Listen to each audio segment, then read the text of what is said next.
ಯುದ್ಧ ವಿರಾಮ ಮುಂದೇನು ಇದು ಯುದ್ಧದ ಅಂತ್ಯನ ಅಥವಾ ಇದು ಕದನ ವಿರಾಮನ ಮುಂದಿನ ದಿನಗಳಲ್ಲಿ ಇನ್ನೇನಾದರೂ ಕಾದಿದೆಯಾ ಅಥವಾ ಇಲ್ಲಿಗೆ ಮುಗಿದು ಹೋಯ್ತಾ ಇರಾನ್ನ ಷರತ್ತುಗಳನ್ನು ಅಮೆರಿಕ ಕಂಪ್ಲೀಟ್ ಆಗಿ ಒಪ್ಕೊಂಡಿದೆಯಾ ಅಥವಾ ಅಮೆರಿಕ ಷರತ್ತುಗಳಿಂದ ಇರಾನ್ ಕಂಪ್ಲೀಟ್ ಆಗಿ ಒಪ್ಕೊಂಡಿದೆಯಾ ಈ ವಿಚಾರಕ್ಕೆ ಸಂಬಂಧಪಟ್ಟಂತೆ ಇನ್ನಷ್ಟು ಗೊಂದಲಗಳು ಇನ್ನೂ ಕೂಡ ಇವೆ. ಬಟ್ ಸದ್ಯಕ್ಕೆ ಆಗಬಹುದಾದಂಥ ಒಂದು ವಿನಾಶಕಾರಿ ಬೆಳವಣಿಗೆ ಸ್ಥಗಿತವಾಗಿದೆ, ನಿಂತು ಹೋಗಿದೆ ಅನ್ನೋದು ಮಾತ್ರ ಖುಷಿ. ಎಸ್ ಬಂಗೇರ ಸರ್, ಈಗ ಅಮೆರಿಕ ಟ್ರಂಪ್ ಇನ್ನೊಂದು ಹೊಸ ಲೇಟೆಸ್ಟ್ ಸ್ಟೇಟ್ಮೆಂಟ್ ಕೊಟ್ಟಿದ್ದಾರೆ. ಎಸ್, ನಾವು ಕದನ ವಿರಾಮ ಘೋಷಿಸಿದ್ದೇವೆ, ಆದರೆ ಇರಾನ್ಗೆ ಯಾವುದಾದ್ರೂ ದೇಶ ಶಸ್ತ್ರಾಸ್ತ್ರಗಳನ್ನು ಪೂರೈಕೆ ಮಾಡಿದ್ದಾರೆ ಆ ದೇಶದ ವಿರುದ್ಧ ಆ ಕ್ಷಣದಿಂದಲೇ 50% ಏನು ಟ್ಯಾರಿಫ್ ಹಾಕ್ತೀವಿ, ಸ್ಯಾಂಕ್ಷನ್ಸ್ ಹಾಕ್ತೀವಿ ಅಂತ. ಸೊ ಈ ಸ್ಯಾಂಕ್ಷನ್ಸ್ಗೆ ಹೆದರ್ತಾರ ಪ್ರಪಂಚದಲ್ಲಿ? ಟ್ರಂಪ್ ಮಾತಿಗೆ ಬೆಲೆ ಇದೆಯಾ ಸರ್? ಆತನಿಗೆ ಹೆದರಿ ಈಗ ನಾವು ಹೇಗೆ ರಷ್ಯಾ ಜೊತೆ ನೀವು ಆಯಿಲ್ ರಷ್ಯಾ ಜೊತೆಗೆ ನೀವು ಯಾವುದೇ ವಹಿವಾಟು ಮಾಡಬೇಡಿ ಅಂತ ಅಂದ ತಕ್ಷಣ ನಾವು ಮಾಡಲಿಲ್ಲ, ಇರಾನ್ ಜೊತೆ ಮಾಡಬೇಡಿ ಅಂದ ತಕ್ಷಣ ಮಾಡಲಿಲ್ಲ.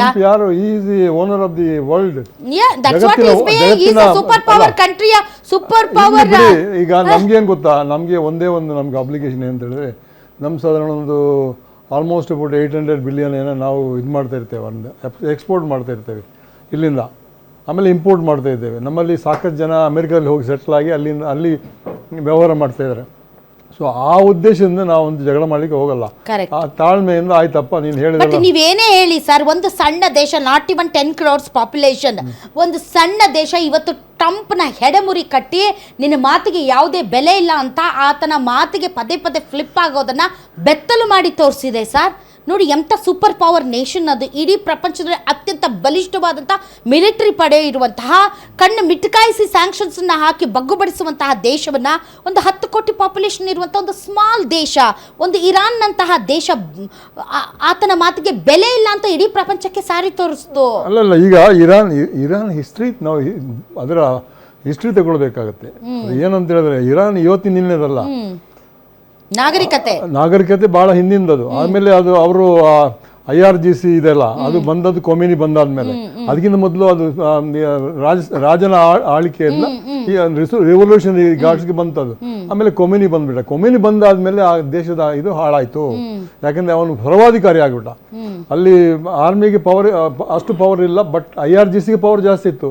ಇವತ್ತು ಏನಾಗಿದೆ ಅಂತ, IRGC ಯಾರು ಕೊಮಿನಿ ಸೃಷ್ಟಿ ಮಾಡಿದಂಥ ಇದು ಯಾರು ಗಾರ್ಡ್ಸ್ಗಳೆಲ್ಲ, ಅವ್ರು ಇವತ್ತು ಏನಾದರೂ ಮಾತಾಡಿದ್ರೆ, ಮೊನ್ನೆ ಮಾತಾಡುವಾಗ IRGC ಹೆಡ್ ಏನು ಹೇಳ್ತಾನೆ, ನಾವು ಯಾವುದಕ್ಕೂ ಒಪ್ಪೋದಿಲ್ಲ ಅಂತೇಳಿ.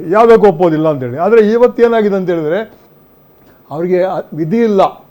ಯಾಕಂತೇಳಿದ್ರೆ ಒಂದು ಕಡೆ ಅವ್ರಿಗೆ ಅಡ್ವೈಸ್ ಮಾಡಿದ್ದಾರೆ, ಯಾರಂತ ಹೇಳಿದ್ರೆ JD ವಾನ್ಸ್ ಇಲ್ಲ ಅಂತೇಳಿದರೆ ಇಲ್ಲಿ ನಮ್ಮ ಟ್ರಂಪು ಏನೂ ಮಾಡ್ತಾ ಇರಲಿಲ್ಲ, ಅವನಿಗೆ ಮುಂದೆ ಹೋಗಿಬಿಟ್ಟಿದ್ದಾನೆ, ಹಿಂದೆ ಬರಲಿಕ್ಕೆ ಆಗ್ತಾ ಇರಲಿಲ್ಲ.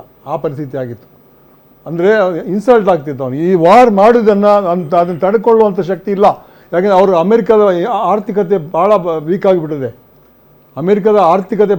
ಆಗಿಬಿಟ್ಟಿದೆ. Billions of dollars they have spent on the arms and for what? Just want to stop from them making the nuclear weapon ಅಷ್ಟೇ, ಬೇರೆ ಏನಿಲ್ಲ. ಅಲ್ಲಿ ಏನಾಗಿತ್ತು, ಅಲ್ಲಿ 2016 ಸ್ಟಾರ್ಟ್ ಆಯಿತು. ಅಲ್ಲ, 18 ಆಗೋಕ್ಕಿಂತ ಮುಂಚೆನೇ ಇರಾನ್ ಕ್ಲಿಯರ್ ಮಾಡಿತ್ತು, ಇಲ್ಲ ನಾವು ನ್ಯೂಕ್ಲಿಯರ್ ಪ್ರೋಗ್ರಾಮ್ ಅನ್ನ ವೆಪನ್ಸ್ ಗೆ ನಾವು ಮಾಡ್ತಾ ಇಲ್ಲ ಅಂತ. ಅಲ್ಲಪ್ಪ, ಇವತ್ತು ನಿನ್ನೆದಲ್ಲ, ಅದು ಬಹಳ ಹಿಂದೆ ಇದೆ. ಬಟ್ ಸರ್, ಇರಾನ್ ಬಹಳಷ್ಟು ಬದಲಾವಣೆಗಳನ್ನು ಕಂಡಿದೆ. ತಾವು ಹೇಳಿದ ಹಾಗೆ ಸಾಂಸ್ಕೃತಿಕವಾಗಿ, ರಾಜಕೀಯವಾಗಿ ಮತ್ತು ಐತಿಹಾಸಿಕವಾಗಿ ಬಹಳಷ್ಟು ಪಲ್ಲಟಗಳನ್ನು ಅನುಭವಿಸಿರುವಂತಹ ದೇಶ ಅದು. ಬಟ್ ಇವತ್ತು ಈ ಒಂದು ಯುದ್ಧದಲ್ಲಿ ಇರಾನ್ ಸರ್ವೈವ್ ಆಗ್ತಾ ಇದೆ ಅಂದ್ರೆ ಅದಕ್ಕೆ ಈಗ 47 ವರ್ಷದಲ್ಲಿ ಏನ್ ಮಾಡಿದವರು? ವೆಪನ್ ಡೆವಲಪ್ಮೆಂಟ್ ಮಾಡಿದ್ದಾರೆ, ಬಟ್ ಏರ್ಫೋರ್ಸ್ ಅಷ್ಟು ಗಟ್ಟಿಯಾಗಿರಲಿಲ್ಲ. ಮಿಸೈಲ್ಗಳನ್ನೆಲ್ಲ, ಲೇಟೆಸ್ಟ್ ಮಿಸೈಲ್ಗಳನ್ನ ಚೈನಾ ಮತ್ತು ರಷ್ಯಾದ ಸಹಕಾರದಿಂದ ಇಲ್ಲಿ ಡೆವಲಪ್ ಮಾಡಿ ಅದು ಡೈರೆಕ್ಟ್ ಆಗಿ ಇಲ್ಲಿ ಜೀವನನೇ ಯುದ್ಧ ಮಾಡ್ಕೊಂಡು ಬಂದಿರುವಂತ ಅವರು ಎಣ್ಣೆ ಮಾರಿ ಜೀವನ ಪರ್ಯಂತ ಬರೀ ಯುದ್ಧ ಮಾಡ್ಕೊಂಡು ಬಂದಿರುವಂತ ದೇಶ. ಗೊತ್ತಾ, ಒಂದೇ ಒಂದು ಅವ್ರದ್ದು ಏನು ಗೊತ್ತಾ, ಅವ್ರದ್ದು ಇದ್ರ ಏಮ್ ಏನಂತ ಹೇಳಿದ್ರೆ, ದೃಷ್ಟಿಕೋನ ಏನಂತ ಹೇಳಿದ್ರೆ, ಇಸ್ರೇಲ್ ಅನ್ನ ಮುಗಿಸ್ಬಿಡ್ಬೇಕಂತೇಳಿ. ಇವನ್ ಇಸ್ರೇಲ್ ಅಲ್ಲ, ಇಸ್ರೇಲು ಅದೇ ಮಾಡ್ತಾ ಇರೋದು. ಇಸ್ರೇಲು ಅದನ್ನೇ ಮಾಡ್ತಾರೆ. ಇರಾನ್ ಅಂಡ್ ಇಸ್ರೇಲ್ ಒಂದು ಕಾಲದಲ್ಲಿ ವೆರಿ ಕ್ಲೋಸ್ ಫ್ರೆಂಡ್ಸ್, ತುಂಬಾ ಒಳ್ಳೆಯ ಸ್ನೇಹಿತರು. Because of ideological differences of ಈ ಮಧ್ಯಪ್ರಾಚ್ಯದಲ್ಲಿ ಸುನ್ನಿ ಶಿಯಾದ ಒಂದು ಜನಾಂಗೀಯವಾದಂತ ಹೋರಾಟದಲ್ಲಿ ಇವರು ಒಂದು ಸಪರೇಟ್ ಐಡೆಂಟಿಟಿ, ಯಹೂದಿಗಳು ಮಧ್ಯಪ್ರಾಚ್ಯದಲ್ಲಿ ಬಂದಿದ್ದಾರೆ. Israeli separate identity. ಇವರಿಬ್ರು ಸ್ನೇಹಿತರಾಗಿದ್ದವರು, ಇದ್ದಕ್ಕಿದ್ದಂತೆ ಅಮೆರಿಕದ ಮಧ್ಯಪ್ರವೇಶದಿಂದ ಇಬ್ರು ಕೂಡ ಈಗ ಜಾನಿ ದುಶ್ಮನ್ಗಳಾದ್ರು. ಅಲ್ಲಲ್ಲ, ಈಗ ನೀವು ಹೇಳ್ದಂಗೆ ಯಹೂದಿಗಳು ಎಲ್ಲಿಂದ ಬಂದಿದ್ದಾರೆ? ಇಂಡಿಯಾದಲ್ಲಿ ಕೂಡ ಯಹೂದಿಗಳು ಹೋಗಿದ್ದಾರೆ. ನಾನು ಇಸ್ರೇಲ್ ಹೋಗಿ ಟ್ರಾವೆಲ್ ಮಾಡಿ ಬಂದಿದ್ದೇನೆ, ಇದೇ ಇರಾನ್ಗೆ ಹೋಗಿ ಬಂದಿದ್ದೇನೆ. ನಿಮ್ಮ ಇಸ್ರೇಲ್ಗೆ ಹೋಗಿ ಬಂದಾಗ ಜೆರುಸಲೇಂನಲ್ಲಿ ಅವರದೊಂದು ಇದೆಯಲ್ಲ, ಗ್ರೇಟ್ ವಾಲ್ ಆಫ್ ದಿ, ಇದು ಅಲ್ಲಿ ಪ್ರಾರ್ಥನೆ ಮಾಡೋದಿಲ್ವಾ? ಅದೇ ಹೇಳ್ತೇನೆ, ಅಲ್ಲಿ ನಾನು ಹೋಗಿ ನೋಡ್ಕೊಂಡು ಬಂದಿದ್ದೇನೆ. ಹೇಳ್ತೇನೆ, ಇಸ್ರೇಲ್ ಬಿಕಾಸ್ ಆಫ್ ದಿ ಯಹೂದಿ is one of the oldest civilisation. ನೀನು ಏನು ಹೇಳಲಿ, ಅವರಷ್ಟು ಬುದ್ಧಿವಂತರು ಯಾರು ಇಲ್ಲ. ಇವತ್ತು ಇಂಡಿಯಾದಲ್ಲಿ ಏನಾದರೂ ವೆಪನ್ ಡೆವಲಪ್ಮೆಂಟ್ ಲೇಟೆಸ್ಟ್ ಅದರಲ್ಲಿ ಏನೋ ಭಾಗಿದಾರಿ ಆಗಿದ್ರೆ ಇಸ್ರೇಲಿಂದ ಬಂದಂಥದ್ದು, ಅದಾದ್ಮೇಲೆ ಬಂದದ್ದು ರಷ್ಯಾದಿಂದ. But that doesn't mean that ನೀವು ಒಂದು ಈ ರೀತಿ ನಾನು ಮಾನವೀಯತೆ ಹೇಳ್ಬೇಕಾದ್ರೆ ಇದು ನಮ್ಮ ಯುದ್ಧ ಅಲ್ಲ.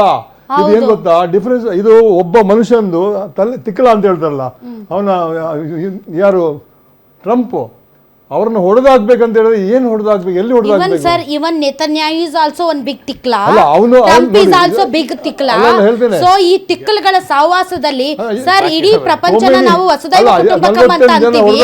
ಎಲ್ಲರೂ ಕೂಡ ಪ್ರೀತಿ ಮತ್ತು ನೋಡಿ, ಈಗ ಇದಕ್ಕೆ ಚಂದ್ರನ ಕಕ್ಷೆಯಲ್ಲಿ ತಿರುಗ್ತಾ ಇದೆ ನಮ್ಮ ಒಂದು ಇದು ಸ್ಯಾಟಲೈಟ್. ಅವ್ರು ಏನು ಹೇಳ್ತಾರೆ ಸರ್, ಎಲ್ಲಿಂದ ಬಂದಿದ್ದೀರಿ ಅಂತಂದರೆ ನಾವು ಭೂಮಿಯಿಂದ ಬಂದಿದ್ದೀವಿ ಅಂತ ಹೇಳ್ತಾರೆ ಹೊರತು ನಾವು ಅಮೇರಿಕಾದಿಂದ ಬಂದಿದ್ದೀವಿ, ನಾವು ಇದರಿಂದ ಬಂದಿದ್ದೀವಿ ಅಂತ ಹೇಳಲ್ಲ. ಭೂಮಿ ನಮ್ಮ ತಾಯಿನೆಲ್ಲ ಭೂಮಿ ಅಂತ ಹೇಳ್ತಾರೆ. ಇಂತಹ ವೈಜ್ಞಾನಿಕವಾಗಿ ತಂತ್ರಜ್ಞಾನದ ಯುಗದಲ್ಲಿ ನಾವಿರುವಾಗ ಕೇವಲ ಸಾಮ್ರಾಜ್ಯಶಾಹಿಗಳಂತೆ ನಾವು ಒಬ್ರಿಗೊಬ್ರು ಬಡಿದು ಸಾಯಿಸುವಂತಹ ಇಂಥದ್ದನ್ನ ಮೂರ್ಖಾವಧಿಯ ಪರಮಾವಧಿ ಅಂತ ಹೇಳಿ ಹೇಳ್ಬಹುದು. ಯಾವ್ದೋ ಅದ್ರ ಬಗ್ಗೆ ಒಂದು ಜೋಕ್ ಕೇಳ್ತಾ ಇದ್ದೆ ಬೆಳಗ್ಗೆ.